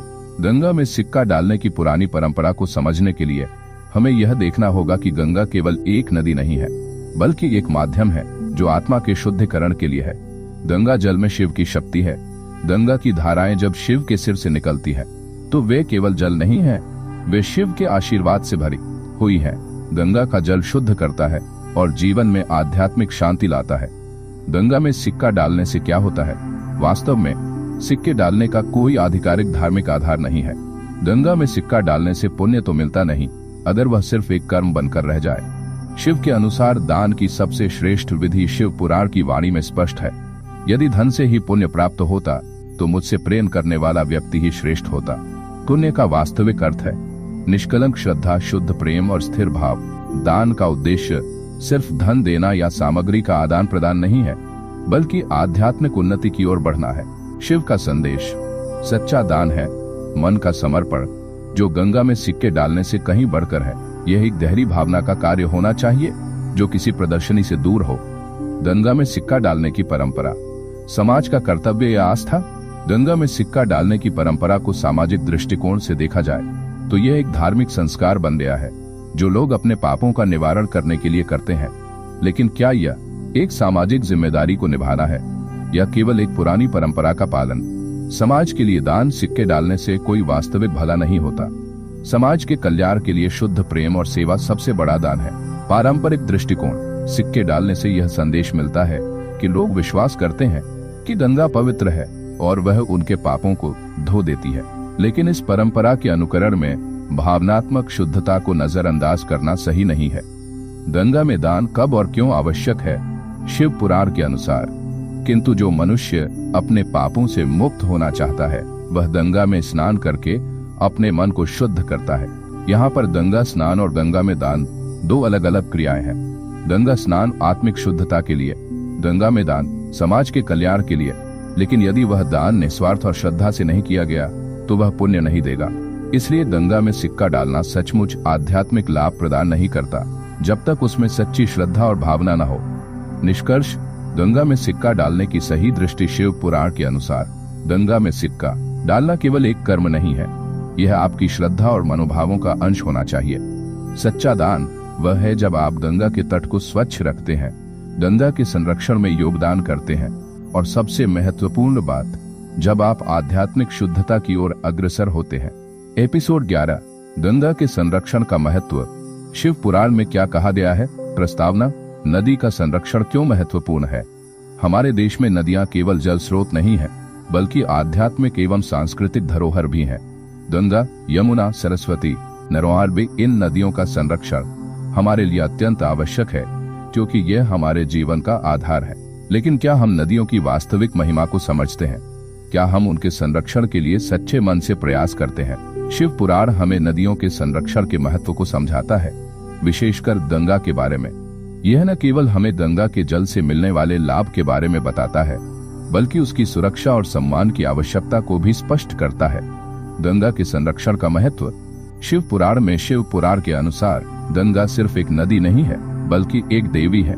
गंगा का सम्मान करना और उसकी सुरक्षा करना दोनों ही महत्वपूर्ण है। यह बात पुराणों में विस्तार से दी गई है। गंगा के जल में पवित्रता का महत्व। शिव पुराण में गंगा के जल के बारे में कहा गया है, गंगे, तेरे जल में समस्त पापों को धोने की क्षमता है, तू शिव के स्पर्श से अमृत जैसी हो गई है। गंगा का जल न केवल शारीरिक शुद्धता प्रदान करता है, बल्कि आत्मिक शांति और परम सुख का मार्ग भी खोलता है। गंगा का जल पवित्र होने के कारण उसे सुरक्षित रखना हमारी जिम्मेदारी है। शिव ने गंगा को अपनी जटाओं में धारण किया था ताकि वह पवित्र रहे और संसार के कल्याण के लिए पृथ्वी पर अवतरित हो सके।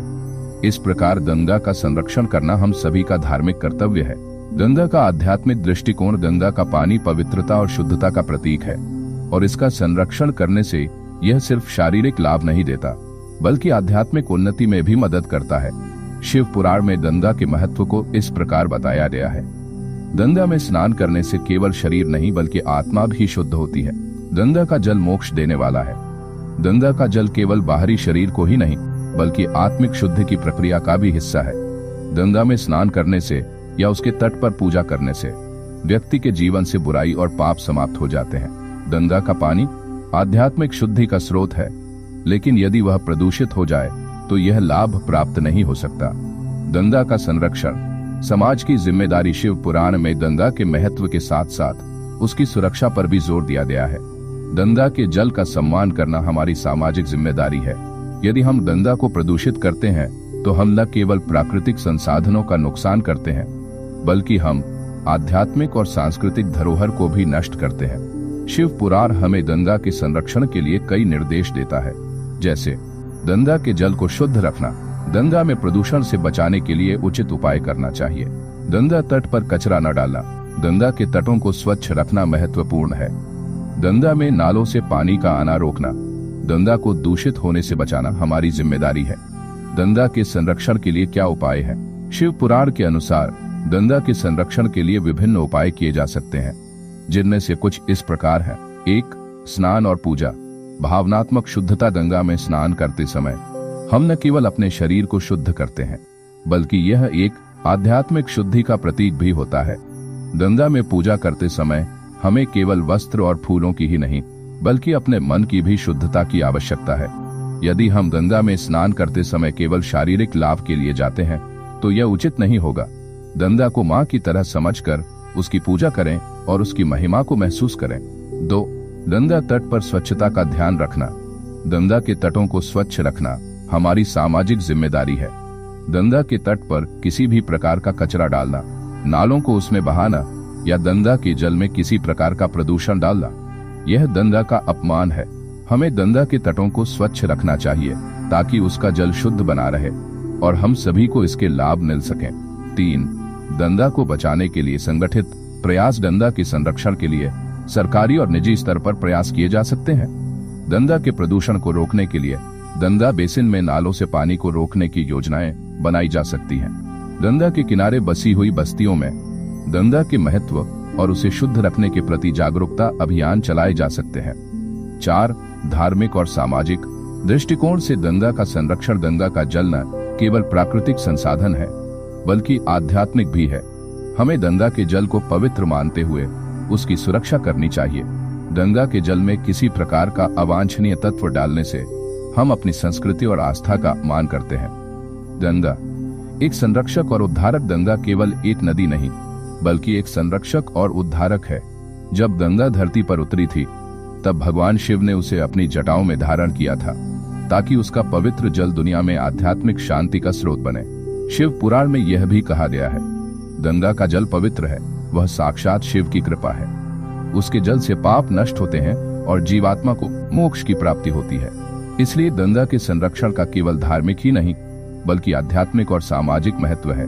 जब हम गंगा का सम्मान करते हैं तो हम अपने जीवन को शुद्ध करते हैं और एक अच्छा समाज निर्मित करते हैं। एपिसोड 12। क्या हर नदी को देवी मानना चाहिए या गंगा ही विशेष है? प्रस्तावना। नदियां और उनका आध्यात्मिक महत्व। भारत में नदियां न केवल जल स्रोत हैं बल्कि धार्मिक, सांस्कृतिक और आध्यात्मिक दृष्टिकोण से भी अत्यंत महत्वपूर्ण है। हमारे यहाँ प्रत्येक नदी के साथ एक विशेष देवी या देवता जुड़ा हुआ है जिन्हें हम पूजा करते हैं और उनकी महिमा का वर्णन करते हैं। गंगा को मां माना जाता है, लेकिन क्या हर नदी को देवी मानना चाहिए? क्या सभी नदियां आध्यात्मिक दृष्टिकोण से गंगा की तरह महत्वपूर्ण हैं? शिव पुराण में नदियों के महत्व के बारे में विशेष रूप से बताया गया है। इस एपिसोड में हम जानेंगे कि गंगा को विशेष क्यों माना गया है और क्या अन्य नदियां भी देवी के रूप में पूजी जानी चाहिए। गंगा क्यों है वह विशेष? गंगा का महत्व केवल जल तक सीमित नहीं है। गंगा को शिव की पत्नी के रूप में भी पूजा जाता है और वह स्वयं पवित्रता और मोक्ष की प्रतीक मानी जाती है। गंगा का जल न केवल शरीर को शुद्ध करता है बल्कि आत्मा को भी शुद्ध करता है, जिससे मोक्ष की प्राप्ति होती है। गंगा के पवित्र जल में हर प्रकार की पापनाशक क्षमता है। यही कारण है कि उसे विशेष रूप से पूजा जाता है। गंगा के जल में विशेष शक्ति। शिव पुराण के अनुसार गंगा के जल में ऐसी आध्यात्मिक शक्ति है जो एक साथ शरीर, मन और आत्मा को शुद्ध करती है। गंगे, तेरे जल में समस्त पापों को धोने की क्षमता है। तू शिव के स्पर्श से अमृत जैसी हो गई है। यहाँ पर गंगा को शिव की शक्ति और आध्यात्मिक उन्नति के स्रोत के रूप में प्रस्तुत किया गया है। गंगा का जल हर व्यक्ति को न्याय, शांति और समृद्धि की दिशा में मार्गदर्शन करता है। क्या हर नदी को देवी मानना चाहिए? शिव पुराण और अन्य पुराणों में हर नदी को देवी के रूप में पूजा जाने की परंपरा है, लेकिन क्या यह आवश्यक है कि हर नदी को देवी माना जाए? शिव पुराण के दृष्टिकोण से देखा जाए तो यह स्पष्ट होता है कि नदियां देवियां हैं, लेकिन गंगा का विशेष स्थान है क्योंकि वह शिव से जुड़ी हुई है और उनके जल में अलौकिक शक्ति है। हर नदी की अपनी विशेषता होती है और उनमें से कुछ नदियां तो विशिष्ट आध्यात्मिक महत्व रखती हैं। जैसे यमुना को राधा की बहन माना जाता है और इसे कृष्ण की प्रिय नदी कहा जाता है। नर्मदा, इसे मां नर्मदा के रूप में पूजा जाता है और यह शिव की पूजा से जुड़ी हुई है। गोदावरी, इसे भी एक महत्वपूर्ण देवी के रूप में पूजा जाता है, लेकिन गंगा को विशेष रूप से शिव से जुड़ी हुई और मोक्षदायिनी माना जाता है, इसलिए गंगा का आध्यात्मिक महत्व अद्वितीय है। शिव पुराण में अन्य नदियों का महत्व गंगा के अलावा शिव पुराण में कई अन्य नदियों का उल्लेख किया गया है जो धार्मिक दृष्टि से महत्वपूर्ण मानी जाती है। इनमें से कुछ प्रमुख नदियां हैं। 1. यमुना। भगवान कृष्ण की प्रिय नदी यमुना का विशेष स्थान है क्योंकि यह भगवान कृष्ण से जुड़ी हुई है। यमुना के जल में विशेष शक्ति मानी जाती है और कृष्ण के साथ इसके संबंध की पूजा की जाती है। यमुना का जल शुद्धता और पुण्य का प्रतीक है। शिव पुराण में कहा गया है कि यमुना के जल में स्नान करने से भी पाप नष्ट होते हैं। 2. नर्मदा। शिव की पवित्र नदी नर्मदा को मां नर्मदा के रूप में पूजा जाता है और यह शिव के क्षेत्र से जुड़ी हुई है। नर्मदा के तट पर महाकालेश्वर जैसे प्रमुख शिवलिंग स्थित है। यह नदी शुद्धि और शिव की कृपा का प्रतीक मानी जाती है। शिव पुराण में नर्मदा के जल में स्नान को अत्यंत पवित्र और कर्मों से मुक्ति का माध्यम माना गया है। 3.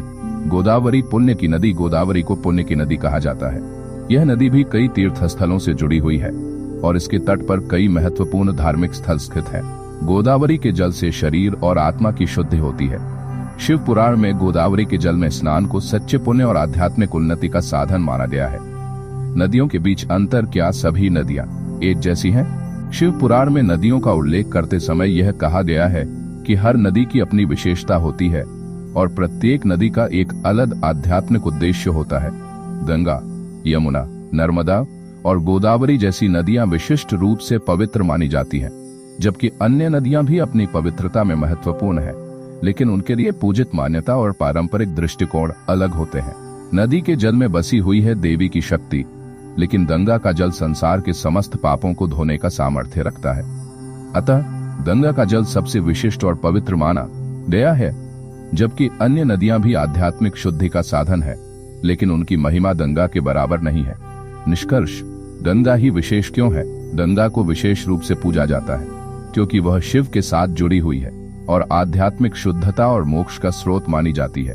ये सच है कि अन्य नदियां भी देवियां हैं और उनके जल में शुद्धता और पुण्य का तत्व है, लेकिन गंगा का स्थान विशेष है क्योंकि वह शिव से संबंधित है और समस्त पापों के नाश के लिए उसे विशेष रूप से पूजा जाता है। गंगा के अलावा अन्य नदियां भी हमें आशीर्वाद देती हैं, लेकिन गंगा का जल सर्वश्रेष्ठ और मोक्ष प्राप्ति का मार्गदर्शन करने वाला है। गया अगली सुबह वो अलीना के लिए कुछ पैसे रखकर बाहर निकला तो हक्का बक्का रह गया क्योंकि वो घर चारों ओर से बड़ी सी पहाड़ी से घिरा हुआ था और कल रात वाली सीढ़ी का निचला हिस्सा भी टूट गया था। जब सैम ने अलीना से इसके बारे में पूछा तो अलीना ने कहा कि यहाँ के लोग कभी कभी सीढ़ी ले जाते हैं अपने काम के लिए और जल्द ही लौटा देंगे। फिर सैम ने इसके अलावा बाहर जाने का कोई रास्ता पूछा, पर अलीना ने कहा कि और तो कोई रास्ता है ही नहीं। इससे सैम काफी परेशान हो गया क्योंकि अब उसे एक और दिन यहीं रुकना पड़ेगा। खैर, फिर उसने आसपास के खूबसूरत नजारों की तस्वीरें खींचकर वक्त काटा। बाद में उसने पहाड़ी चढ़ने की भी कोशिश की, पर भयंकर गर्मी की वजह से वह ऐसा नहीं कर सका। खैर, फिर अगले दिन उसने अलीना के घर में चढ़ाई के काम में आने वाली चीजें ढूंढी तो उसे एक हथौड़ी मिल गई जिसकी मदद से वह पहाड़ चढ़ने लगा। कुछ देर बाद ही बच्चों ने उसके ऊपर किसी जानवर की लाश फेंक दी, जिससे वह जमीन पर गिरकर बेहोश हो गया। जब सैम की आंख खुली तो उसने देखा कि रात हो चुकी थी और वह भयंकर दर्द में था, क्योंकि हथौड़ी गलती से उसके पैर पर गिर गई थी। गंगे, तेरे जल में समस्त पापों को धोने की क्षमता है। तू शिव के स्पर्श से अमृत जैसी हो गई है।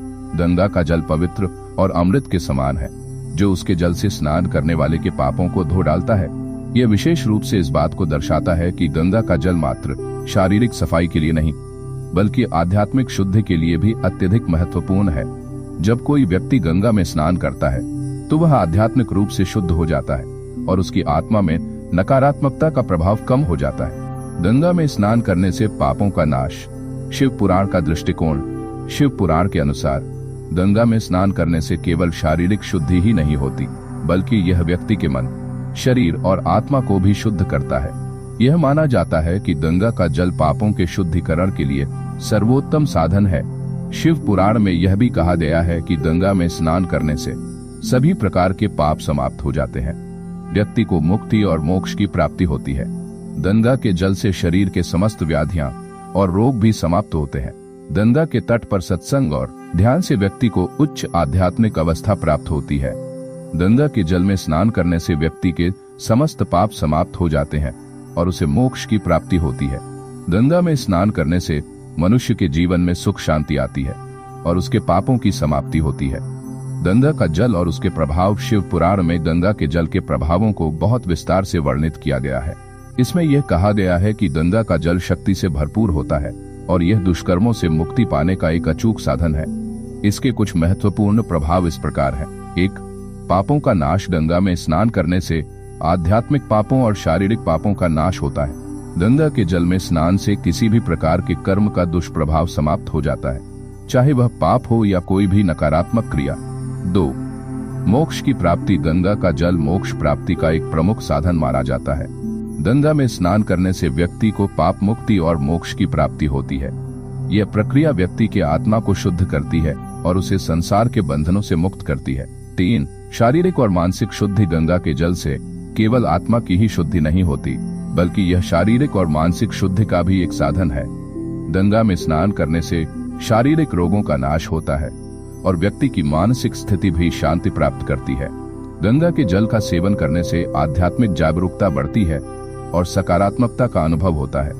गंगा के किन किन स्थानों पर स्नान से अधिक पुण्य मिलता है। शिव पुराण में गंगा के कुछ विशेष स्थानों का उल्लेख किया गया है, जहां स्नान करने से विशेष पुण्य मिलता है।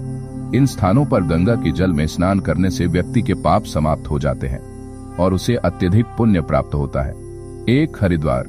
मोक्ष की भूमि। हरिद्वार को गंगा की तपोभूमि और मोक्ष की भूमि के रूप में जाना जाता है। यहाँ पर गंगा के जल में स्नान करने से व्यक्ति के समस्त पाप समाप्त हो जाते हैं और उसे मोक्ष की प्राप्ति होती है। हरिद्वार में गंगा के तट पर पतित पावन स्नान करने से पुण्य की प्राप्ति होती है। 2.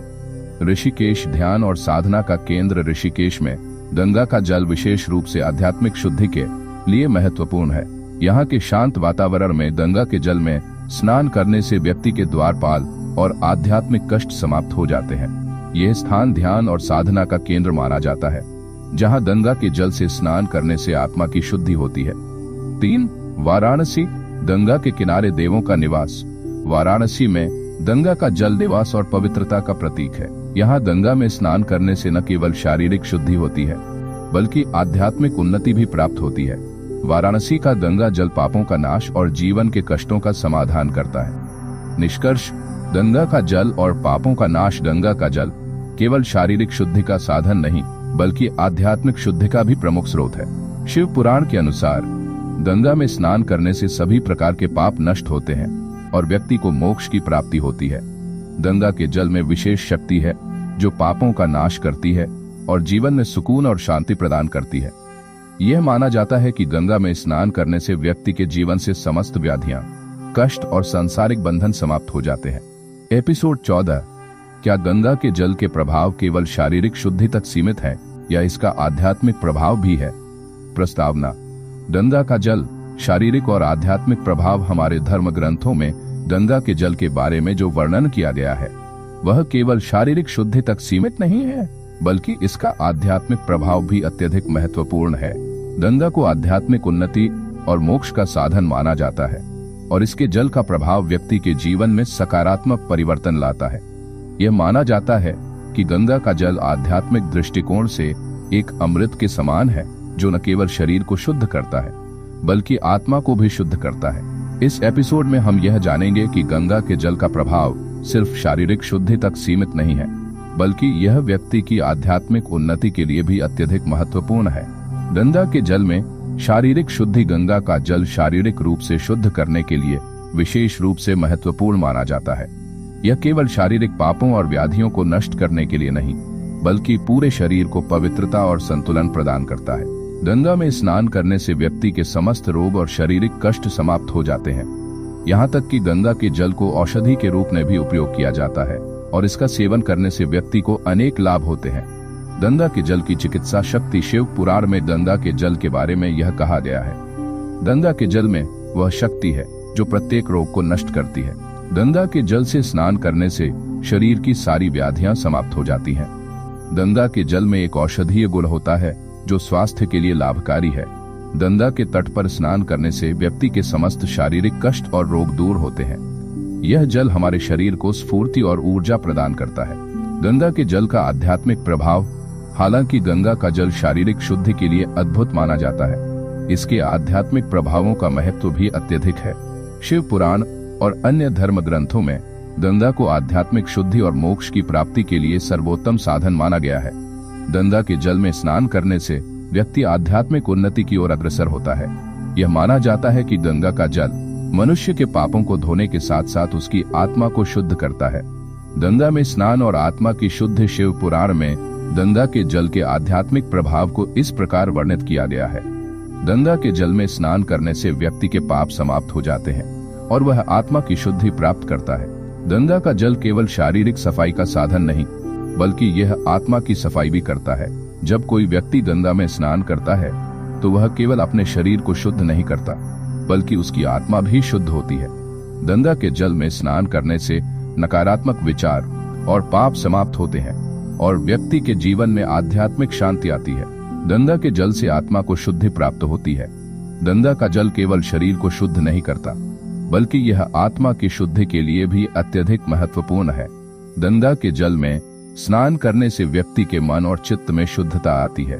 शिव पुराण में कहा गया है कि गंगा के जल के संपर्क में आने से व्यक्ति का मन और आत्मा पवित्र होते हैं और उसे सांसारिक बंधनों से मुक्ति मिलती है।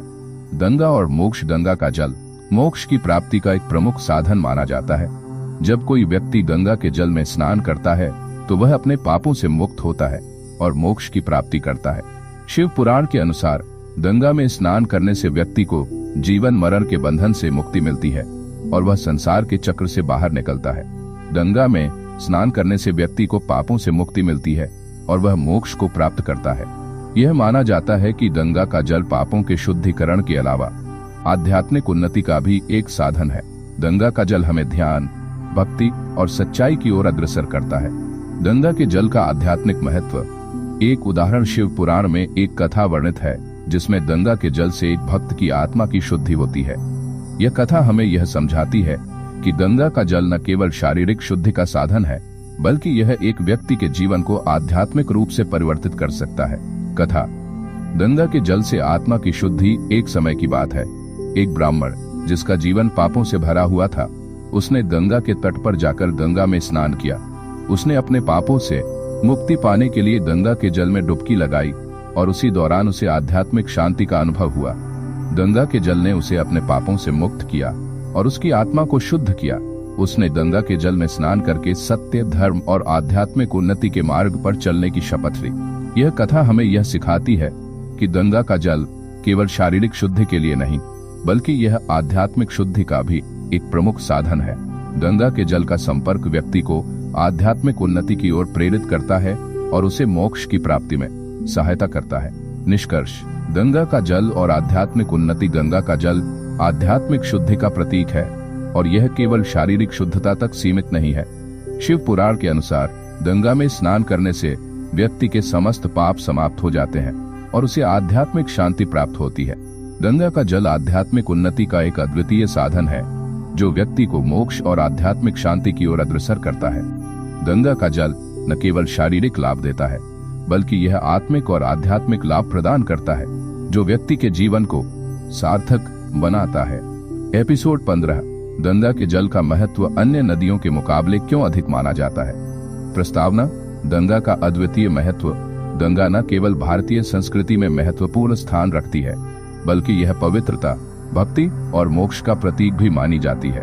हमारे धर्म ग्रंथों में गंगा के जल का अत्यधिक महत्व है और इसे अन्य नदियों के मुकाबले अधिक पवित्र और शक्ति से भरपूर बताया गया है। शिव पुराण में गंगा के जल के बारे में विस्तार से वर्णित किया गया है और यह बताया गया है कि गंगा का जल किस प्रकार विशेष है। इस एपिसोड में हम जानेंगे कि गंगा के जल का महत्व अन्य नदियों के मुकाबले क्यों अधिक माना जाता है। गंगा की उत्पत्ति और उसकी शक्ति। गंगा की उत्पत्ति का वर्णन शिव पुराण में इस प्रकार किया गया है कि गंगा का जल आध्यात्मिक रूप से शुद्ध करने की शक्ति रखता है। गंगा के जल का महत्व केवल शारीरिक शुद्धता तक सीमित नहीं है बल्कि यह आध्यात्मिक उन्नति का एक प्रमुख साधन है। गंगा का जल शिव के चरणों से प्रकट हुआ और इसे आम लोगों के लिए अमृत के समान माना जाता है। शिव पुराण के अनुसार गंगा का जल न केवल देवताओं के लिए बल्कि सभी जीवों के लिए पवित्र और आशीर्वाद स्वरूप है। गंगा की उत्पत्ति शिव पुराण में वर्णित है कि गंगा पहले स्वर्गलोक में निवास करती थी और जब देवताओं और असुरों के बीच युद्ध हुआ तो गंगा ने पृथ्वी पर अवतरण लिया। यह जल इतना पवित्र और शक्तिशाली था कि उसने पृथ्वी को शुद्ध कर दिया। गंगा का जल शिव के पवित्र मस्तक से बहता हुआ पृथ्वी पर आया और वहां उसे नदियों के रूप में बहने का अवसर मिला। इस तरह से गंगा को पृथ्वी पर विशेष स्थान प्राप्त हुआ और इसे मां गंगा के नाम से पूजा जाने लगा। गंगा के जल का आध्यात्मिक महत्व। गंगा का जल केवल शारीरिक शुद्धता के लिए नहीं बल्कि आध्यात्मिक उन्नति के लिए भी अत्यधिक महत्वपूर्ण माना जाता है। गंगा में स्नान करने से पापों का नाश और आध्यात्मिक शुद्धि होती है। शिव पुराण के अनुसार गंगा के जल में वह शक्ति है जो आध्यात्मिक विकास और मोक्ष की प्राप्ति में सहायता करती है। गंगा के जल में स्नान करने से व्यक्ति को शांति, मुक्ति और प्रकाश की प्राप्ति होती है। यह जल न केवल शारीरिक क्रियाओं को शुद्ध करता है बल्कि व्यक्ति की आत्मा को भी पवित्र करता है। गंगा के जल में स्नान करने से व्यक्ति के पाप समाप्त हो जाते हैं और उसे मोक्ष की प्राप्ति होती है। गंगा का महत्व। शिव पुराण के दृष्टिकोण से शिव पुराण के अनुसार गंगा का जल पवित्रता और आध्यात्मिक शक्ति का प्रतीक है। गंगा में स्नान करने से आध्यात्मिक शुद्धि और पापों का नाश होता है। गंगा के जल को शिव ने अमृत के समान बताया है और यही कारण है कि गंगा को सबसे पवित्र और शक्तिशाली नदी माना जाता है। इसलिए गंगा का जल अन्य नदियों के जल से अधिक प्रभावशाली है क्योंकि यह आध्यात्मिक रूप से अधिक शक्तिशाली है। गंगा और अन्य नदियां तुलना। अब हम जानेंगे कि गंगा के जल का महत्व अन्य नदियों के मुकाबले क्यों अधिक माना जाता है। विभिन्न पवित्र नदियां भारत में हैं, जैसे यमुना जी, सरस्वती, नर्मदा, कावेरी आदि, लेकिन गंगा का स्थान इन नदियों से बहुत उच्च माना जाता है। गंगा के जल में कुछ विशेषताएं हैं जो इसे अन्य नदियों से अलग और अधिक पवित्र बनाती हैं। 1. गंगा का आध्यात्मिक प्रभाव। गंगा का जल केवल शारीरिक शुद्धता का साधन नहीं बल्कि यह आध्यात्मिक उन्नति का भी मुख्य साधन है।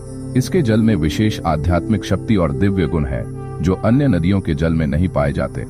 शिव पुराण में वर्णित है कि गंगा के जल से स्नान करने से पापों का नाश और मोक्ष की प्राप्ति होती है जबकि अन्य नदियों के जल से केवल शारीरिक शुद्धि होती है।